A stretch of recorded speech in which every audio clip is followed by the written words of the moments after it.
భారత్ లో LPG gas ధరలు మరొకసారి భారీగా పెరిగాయి. ముఖ్యంగా వాణిజ్య రంగానికి ఇది గట్టి ఎదురు దెబ్బగా చెప్పుకోవాలి.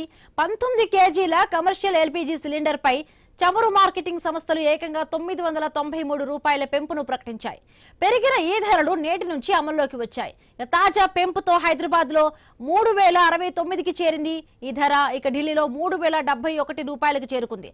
అయితే గృహ వినియోగదారులకు మాత్రం కొంత ఊరట లభించింది.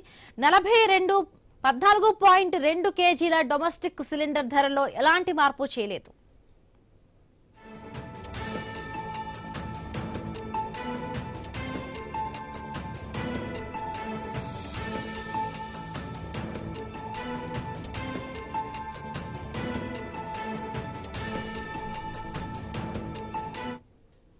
పశ్చిమాసియాలో కొనసాగుతున్న సంక్షోభ పరిస్థితులు, అంతర్జాతీయంగా ఇంధన ధరల పెరుగుదల ఈ నిర్ణయానికి ప్రధాన కారణాలుగా తెలుస్తున్నాయి. భారత్ తన ఎల్పీజీ అవసరాల్లో దాదాపు 60% దిగుమతులపైనే ఆధారపడుతూ ఉండడంతో గ్లోబల్ మార్కెట్ ప్రభావం నేరుగా పడుతోంది. ఈ పెంపుతో హోటళ్లు, రెస్టారెంట్లు, ఇతర వాణిజ్య సంస్థలపై నిర్వహణ భారం మరింత పెరగనుంది. ఈ భారాన్ని వినియోగదారులపై మోపే అవకాశం ఉండడంతో బయట ఆహార పదార్థాల ధరలు కూడా పెరగవచ్చని విశ్లేషకులు చెబుతూ ఉన్నారు. గమనించాల్సిన విషయం ఏమిటంటే ఫిబ్రవరి నుంచి కమర్షియల్ సిలిండర్ ధర పెరగడం ఇది మూడవసారి. ఇక మరొక వైపు పెట్రోల్, డీజిల్, గృహ ఎల్పీజీ ధరలను యథాతథంగా ఉంచుతూ కేంద్రం సామాన్యులకు కొంత ఉపశమనం కల్పించింది. విమానయాన ఇంధనం ధరల్లో కూడా ఎలాంటి మార్పు చేయలేదు. చమురు సంస్థలు ప్రతి నెల 1వ తేదీన ధరలను సమీక్షిస్తాయి. తదుపరి సమీక్ష జూన్ 1న జరగనుంది. ఈ ధరల పెంపు ప్రభావం మార్కెట్పై ఎలా ఉండబోతోందో చూడాలి.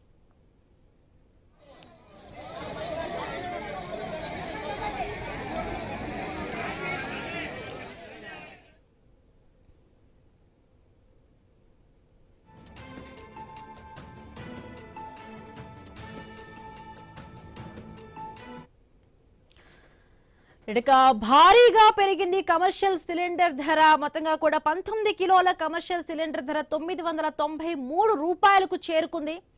సో మొత్తంగా ఈ ధర మన వరకు చూసాం. 5 రాష్ట్రాల ఎన్నికల తరువాత పెట్రోల్, డీజిల్ సంబంధించి కూడా ధరలు పెరుగుతాయి అనుకున్నాము. బట్ అనూహ్యంగా కూడా ఎల్పీజీ సిలిండర్, అది కమర్షియల్ సిలిండర్ పై 19 కేజీల కమర్షియల్ ఎల్పీజీ సిలిండర్ పై చమురు మార్కెటింగ్ సంస్థలు ఏకంగా 993 రూపాయలు ప్రకటించాయి.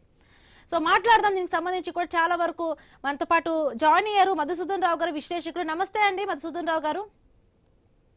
నమస్తే. రైట్, ఎట్లా చూడాలి? మనం అనుకున్నాము 5 రాష్ట్రాలు ఎన్నికలు అయిపోయాయి, దానికి సంబంధించి కూడా పెట్రోల్ కి, డీజిల్ కి పెరుగుతాయి అనుకున్నాం. బట్ ఇవాళ ఎల్పీజీ కమర్షియల్ సిలిండర్ ధర 993 రూపాయలు పెరిగింది. సో ఎట్లా దీన్ని చూడాలి? చాలా వరకు ఇది సామాన్యులకి భారం. ఎందుకంటే ఇప్పుడు ఎల్పీజీ కమర్షియల్ సిలిండర్ పెడితే మొత్తంగా కూడా అదంతా కూడా ఇప్పుడు కస్టమర్స్ ఎవరైతే కూడా హోటల్ రంగం కానీ మిగతా అన్ని వాళ్ళ మనందరిపైన ఈ భారం పడనుంది. అవసరమే, కానీ ఈ దేశము విపత్కర పరిస్థితులు ఎదుర్కొంటున్న సందర్భంలో మొత్తం యావత్ ప్రపంచానికి గ్యాస్ కొరత, మిడిల్ ఈస్ట్ లో జరుగుతున్నటువంటి యుద్ధ వాతావరణంతో ఈ ధరలలో హెచ్చుతగ్గులు జరుగుతున్నటువంటి సందర్భం.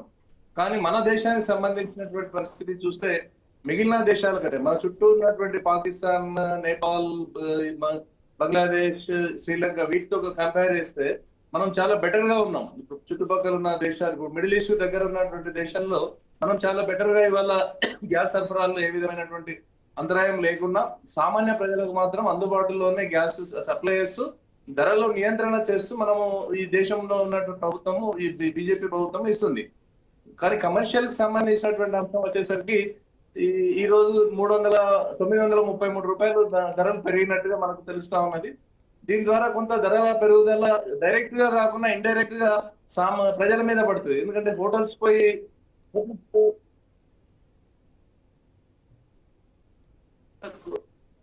దాంతో ఎఫెక్ట్ అనేది పడుతూ ఉంటది. ఈ యొక్క కమర్షియల్ వ్యాపారస్తులు కూడా వాళ్ళు ఈ యొక్క పెరిగినటువంటి ధరలని క్రోడీకరించుకొని వాళ్ళు కూడా ధరలు పెంచేసింది. ఆల్రెడీ ధరలు పెంచేసినటువంటి సందర్భం వాళ్ళకు పెద్ద, అంటే ఈ 10 రూపాయలు 20 రూపాయలు ఒక్కొక్క దాని మీద పెంచడం వల్ల వాళ్ళకే ప్రాబ్లం లేదు యజమానులకి. కానీ సామాన్య ప్రజలు, మధ్యతరగతి ప్రజలు ఎవరైతే హోటల్స్ మీద ఆధారపడతారో, ఈ హాస్టల్స్ లో ఉండేటువంటి పిల్లలు, వీళ్ళందరికీ కూడా ఎఫెక్ట్ పడుతుంది. నేను హైదరాబాద్ లో నిన్న మొన్న చూసిన కమర్షియల్ గ్యాస్ సప్లై సరిగా దొరకక ధరలు పెరగడం వల్ల కట్టెల పొయ్యిల మీద కూడా వాళ్ళు ప్రత్యామ్నాయంగా వంటలు చేసుకుంటున్నటువంటి పరిస్థితి కనబడతా ఉన్నారు. ఇది ప్రధానమైనటువంటి కారణం ఏంటి?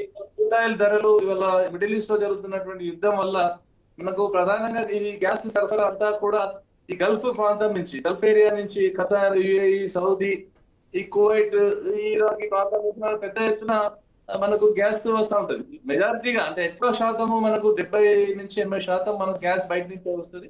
మన దేశంలో బాంబే, గుజరాత్, మన ఆంధ్ర ప్రాంతంలో ఈ తూర్పు జిల్లాలో ఉన్నటువంటి అక్కడి నుంచి కూడా మనకు అక్కడి గ్యాస్ నిల్వలు అనేది బయటకు వస్తాయి. కానీ అది సరిపోయేంత లేదు.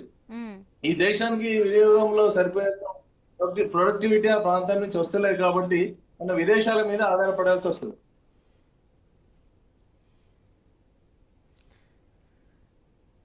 ఆఫ్రికా కూడా మనం మనము ఈ గ్యాస్ అనేది తెచ్చుకుంటున్నాం. ఎంతో కొంత మనము తెచ్చుకుంటున్నటువంటి పరిస్థితుల్లో ఈ క్రూడ్ ఆయిల్ సంస్థలు, మన దేశంలో ఉన్నటువంటి సంస్థలు ఏవైతే ఉన్నాయో ఈ సంస్థలు ఈ ధరల నియంత్రణ కావచ్చు, రాహుల్ గాంధీ కావచ్చు, ఈ ఎలక్షన్స్ అయిపోగానే ధరలు పెరుగుతాయని చెప్పి జోస్యం చెప్పారు. కానీ ఎక్కడ కూడా ప్రభుత్వం ఆ దిశగా పోలే. పెట్రోల్ మంత్రిత్వ శాఖ కావచ్చు, దానికి సంబంధించిన అధికారులు కూడా అందరూ కూడా మేము స్టేబుల్ గా ఉంచుతాము, ధరలు సంబంధించినటువంటి ధరలు అంతర్జాతీయ మార్కెట్ లో బెంచ్ మార్క్ మీద రేట్లు పెరుగుతున్నప్పుడు అంటే ఇప్పుడు మనం చూసాము అంటే ఇంక డొమెస్టిక్ సిలిండర్ ధరలో కూడా ఎలాంటి మార్పు రాలేదు. బట్ ఇది ఇప్పుడు కమర్షియల్ సిలిండర్ ధర పెంచారు కాబట్టి డొమెస్టిక్ సిలిండర్ ధరలో కూడా ఏమైనా మార్పులు వచ్చే అవకాశం ఉందా, పెంచే అవకాశం ఉంది? ఎందుకంటే జనాల్లోకి ఒక్కసారి ఒక నెగిటివిటీ రాకుండా కూడా అట్లా ఏమైనా ఇప్పుడు సంబంధించి కూడా పెంచే ఛాన్సెస్ ఉన్నాయా? ఉండవండి దాదాపు. ఎందుకంటే ఈ ప్రభుత్వము ప్రజా సంక్షేమం దృష్టిలో పెట్టుకుని, ప్రజల ఆందోళన కూడా దృష్టిలో పెట్టుకుని ఈ ఇప్పుడు క్రూడ్ ఆయిల్ సంబంధించిన సంస్థలు నష్టపోతున్నప్పటికీ కూడా అంటే ఇప్పటికే ధరలు పెంచాలి, 20-25 రూపాయలు పెంచాల్సినటువంటి అవసరం ఉండే. కానీ వినియోగదారుల మీద భారం లేదు. ఇప్పుడు ఒక సిలిండర్ ఒక ఇంటికి వచ్చిందనంటే వాళ్ళు ఒక నెల 15 రోజులు, 45 రోజులు, ఒక్కొక్క 2 నెలలు, కొందరు 3 నెలలు కూడా, విలేజ్లలో 3 నెలలు కూడా వస్తుంటారు. కాబట్టి దీని యొక్క వినియోగం చాలా తక్కువ, పెద్ద ఎత్తున ఉండదు.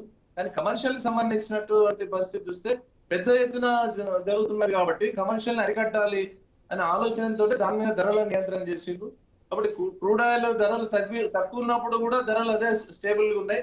క్రూడ్ ఆయిల్ ధరలు పెరిగినప్పటికీ కూడా అదే స్టేబుల్ గా మేము సప్లై చేస్తామని చెప్పి ప్రభుత్వము భరోసా అయితే ప్రజలకు ఇస్తుంది.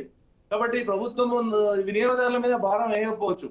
ఒకవేళ ఇదే యథాస్థితి కొనసాగితే ఈ యుద్ధ వాతావరణం ఇదే కంటిన్యూ అయితే ఇంకా మనకు ఈ మిడిల్ ఈస్ట్ నుంచి రావాల్సిన గ్యాస్ సరఫరా రాక, రష్యా నుంచి కానీ ఆఫ్రికా దేశాల నుంచి కానీ మనకు గ్యాస్ వస్తే దూరభారము మన వ్యయభారం కూడా పడుతుంది. కాబట్టి అప్పుడు ఇట్లా ఒక నెల తర్వాత, ఇప్పుడు ఆల్రెడీ మే నెల డిసైడ్ అయిపోయింది. మనం ఇంతకుముందు అనుకున్నట్టుగా నెలకు ఒక్కోసారి ఫస్ట్ డేట్ లో మనము ఈ ఆయిల్ కంపెనీస్ రేట్ల నియంత్రణ చేస్తే, కాబట్టి మళ్ళీ జూన్ 1 వరకు ఈ యొక్క రేట్లు కంట్రోల్లో ఉంటాయని అనుకున్నాం. కాబట్టి జూన్ 1 వరకు ఈ అంతర్జాతీయ మార్కెట్ లో ఈ బెంచ్ మార్క్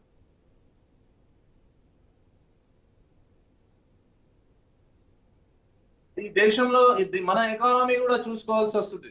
ఆల్రెడీ రూపాయి పతనము ప్రారంభం అయింది కాబట్టి రూపాయి పతనము, డాలర్ వాల్యూ మీదనే ఈ క్రూడ్ ఆయిల్ యొక్క విలువలు దీనికి డిసైడ్ అయి ఉంటాయి. కాబట్టి రేపు ఇంకా రూపాయి విలువ పతనమై డాలర్ విలువ పెరిగి మనకు ఈ యొక్క మిడిల్ ఈస్ట్ నుంచి రావాల్సినటువంటి గ్యాస్ రాకపోతే ఇట్లా వచ్చే జూన్ వరకు మరి పెరిగేటువంటి 20-25 రూపాయలు పెరిగేటువంటి అవకాశాలు కూడా ఉంటాయి. కానీ ప్రస్తుత పరిస్థితుల్లో ఈ నెల రోజుల్లో మాత్రము అవకాశాలు కనబడతలేదు. కాబట్టి ప్రజలు కూడా ప్రిపేర్ అయి ఉండాలి.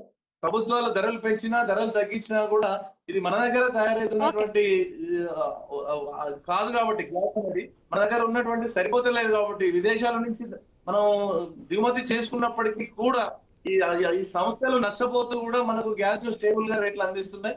ఒకవేళ ఇంకా అదే నష్టం భారీ ఎత్తున వచ్చినాయి అనుకోండి, ఈ క్రూడ్ ఆయిల్ సంస్థల యొక్క మనుగడకే ప్రమాదం ఉంటాయి. కాబట్టి ఈ ప్రమాదం నుంచి బయటపడాలంటే కొంత ఈ యొక్క డొమెస్టిక్ గ్యాస్ మీద కూడా ఒక నెల తర్వాత ధరలు పెరిగేటువంటి అవకాశం ఉంటుంది. కాబట్టి ఇప్పుడు రష్యా అమెరికా మధ్య చర్చలు జరుగుతున్నాయి. కాబట్టి ఈ ఇరాన్ దగ్గర ఉన్నటువంటి యురేనియం శుద్ధి నిల్వల 450 కిలోల యురేనియం మీదనే ఇదంతా పంచాయతీ ఉంది. కాబట్టి ఒకవేళ కొలిక్కి వస్తే ఈ యొక్క ధరలు ఏవైతే ఉన్నాయో పాత ధరల ప్రకారమే ఈ యొక్క కమర్షియల్ రేట్లు కూడా తగ్గేటువంటి అవకాశాలు ఉంటాయి. కాబట్టి మనము యుద్ధం ఆగిపోవాలని ఆశిద్దాం.